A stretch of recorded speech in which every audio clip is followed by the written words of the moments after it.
Totoo nga ba na itong Converge Fiber Xers ay papalitan na itong kanilang coach na si Franco Atienza at ang posibleng pumalit dyan ay itong si Topex Robinson.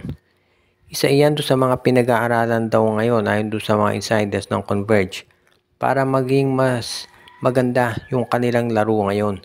Alam natin na itong Converge Fiber Xers malaki na in-improve ng lineup, particular na nung nakuha nila si Jordan Heading mula dito sa Terra Firma. Pero nakita natin sa matchup nila sa Barangay Ginebra, mayroon pa rin kulang at sabi ng iba hindi na yung players kung hindi yun ng coaching staff. Dahil kung titignan naman daw yung lineup ng Converge kahit na wala dyan si Jordan Heading dahil sa injury, nandiyan naman ito si Justin Baltasar, si Justin Arana, si Alex Stockton, si Shonny Winston at yung iba pa nilang mga players. So mukhang ang problema daw ay yung coaching.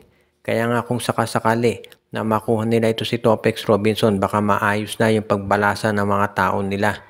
Marami nakapuna na medyo hindi gumanda laro ng Converge ever since nung nawala itong si Charles Chu at Raiko Toroman. At napalitan nga nito si Delta Pineda at ng mga iba nilang mga assistant coaches. Kung sakasakali na matuloy nga yung paglipat nitong si Topex Robinson dito sa Converge, magbabago siguro yung complexion nito dahil alam natin na si Topex Robinson ay isang mahusay na coach yan. Nakita natin yan doon sa stint niya sa UAAP at maski na dito sa PBA. Kaya nga maraming naniniwala talaga na magiging mas maganda to para dito sa Converge Fiber Xers kung magpalit nga sila ng panibagong coach. Ngayon, depende na lamang ito talaga kung magiging maganda yung kanilang pag-uusap. At syempre, ang Converge naman, alam natin, kinakailangan din pag-aralan yung iba pa nilang mga posibleng gawin para naman yung kanilang lineup maging mas malakas. At yung pagpapalit ng coach, baka unang step na yan sa kanila. Napag-uusapan natin yung mga posibleng pagpalit ng tao dito sa PBA.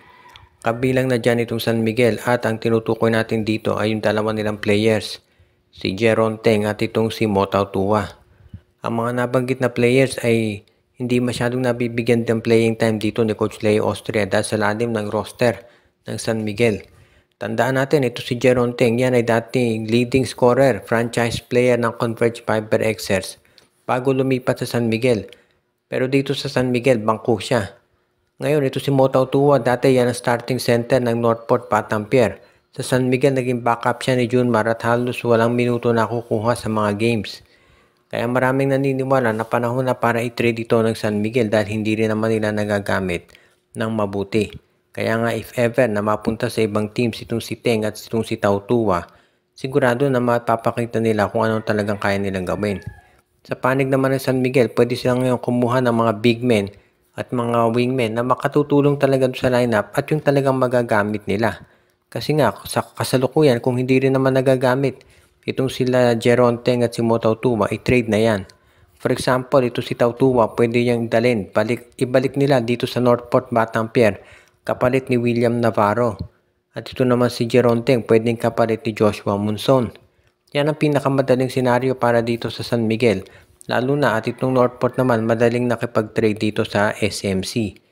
Kung hindi naman kay Joshua Monson, pwede nilang i-trade si Jeron Teng para dito kay Arvin Tolentino. So maraming pwedeng options. Pwede rin na i-trade nila itong si Tao Tua dito sa Terra Firma Jeep kapalit ni Kay Mark Carino o ng first round pick. At ito si Jeron Teng pwedeng kapalit ni Luis Anggalang. Ibig sabihin marami talagang pwedeng magawa itong si Coach Leo Austria dito sa dalawang nabanggit na mga player.